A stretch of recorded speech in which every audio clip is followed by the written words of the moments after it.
Now listen to this. This is mind-boggling. This is just too much. This hadith is too much. As in, it's so powerful.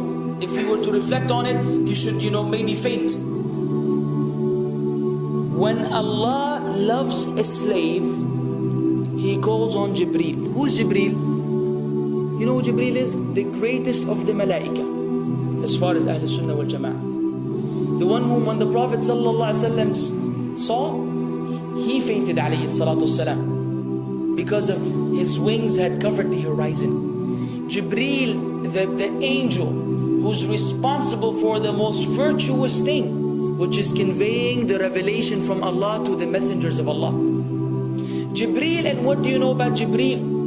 Allah said, whoever is adu, whoever is an enemy to Jibreel, then Allah is the enemy to the disbelievers. Allah defended Jibreel in the Quran. Jibreel,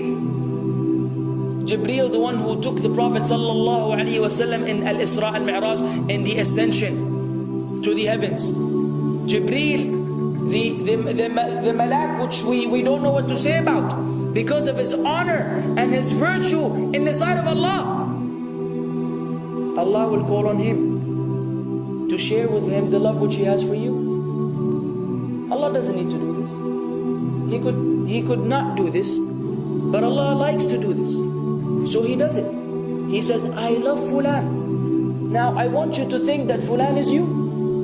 Whatever your name is, Ahmad, Mayroub, whatever your name is. Imagine Allah above the heavens, above the throne, in His greatness and His majesty, which is beyond our human comprehension, calls out to Jibreel to inform him that He loves you.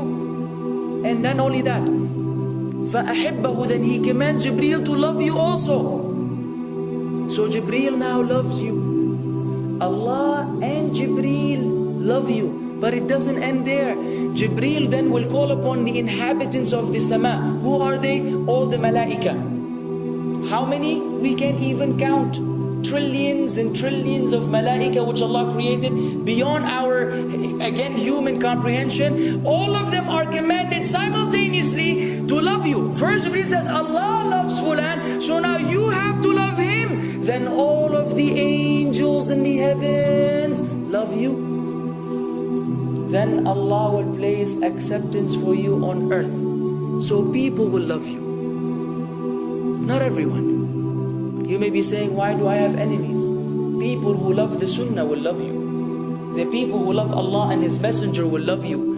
The people who are upon the correct aqeedah and methodology will love you. Other people may hate you because of a problem in them, not because of a problem in you.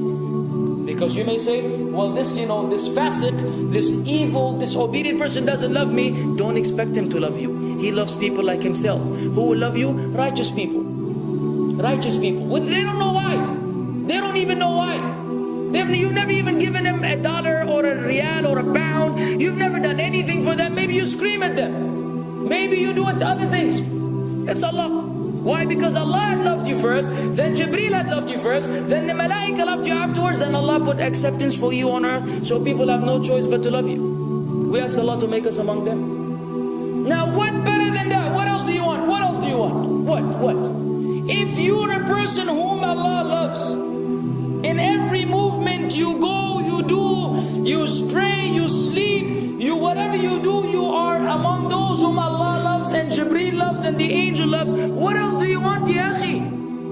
You're guaranteed success in this life and in the life to come. Guaranteed. No way Allah will punish you. No way. No way Allah will punish someone whom He loves. But the hadith doesn't stop. The hadith has a very saddening continuation, which we should seek refuge with Allah from. وَإِذَا أَبْغَضَ عَبْدًا, and if Allah hates a slave, He also calls on Jibreel. And He informs Jibreel that He hates this person. So He will command Jibreel to hate this person. Then Jibreel will tell the angels to hate this person. Then Allah will put hatred for him on earth. La ilaha illallah. Imagine you walking upon the planet, the face of the earth which Allah created, while Allah hates you, and the angels hate you, and Jibreel hate you, and the righteous people hate you. What a sad state for a human being. And ikhwan, we could be one of those as well. If you are prideful, arrogant, you are qualified for this hatred, because Allah does not love kulla mutakabbirin jabbar. Allah does not love the arrogant, the prideful. If you go against the sunnah, then Allah does not love those who go against the sunnah. If you don't observe taqwa, and you don't observe ihsan, and you don't observe tawbah and tatahur, then again we are disqualified. If you, many things which we can mention, many things which will bring about Allah's hatred and deprive us of Allah's love. It's a very sensitive situation, meaning right now, you have to be one of these two. Either Allah loves you or He doesn't. But there's always good news even for those people whom we can be amongst. It's not too late because you're alive. It's not too late because it's Ramadan. It's not too late because you're breathing. Even if you led a life of someone who had attained Allah's hatred, if you were to return to Allah, then Allah will love you and be happier.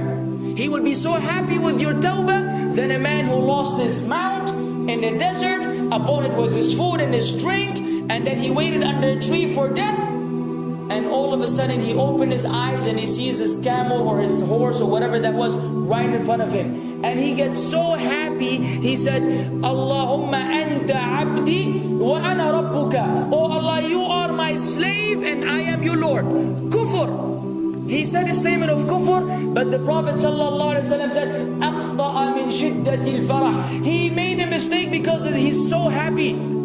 You know when you're so happy that you may say things against what you want to say? When you're so happy that you just, you say words that mean nothing to anyone? Allah is happier when you return to Him than that person. What else do we want? For how long are we going to stay away from Allah? For how long are we going to lead the life of the heedless? For how long are we going to go against the sunnah? What are you waiting for? Death? Death. حتى إذا جاء أحدهم الموت قال رب ارجعون لعلي أعمل صالحا فيما تركت كلا.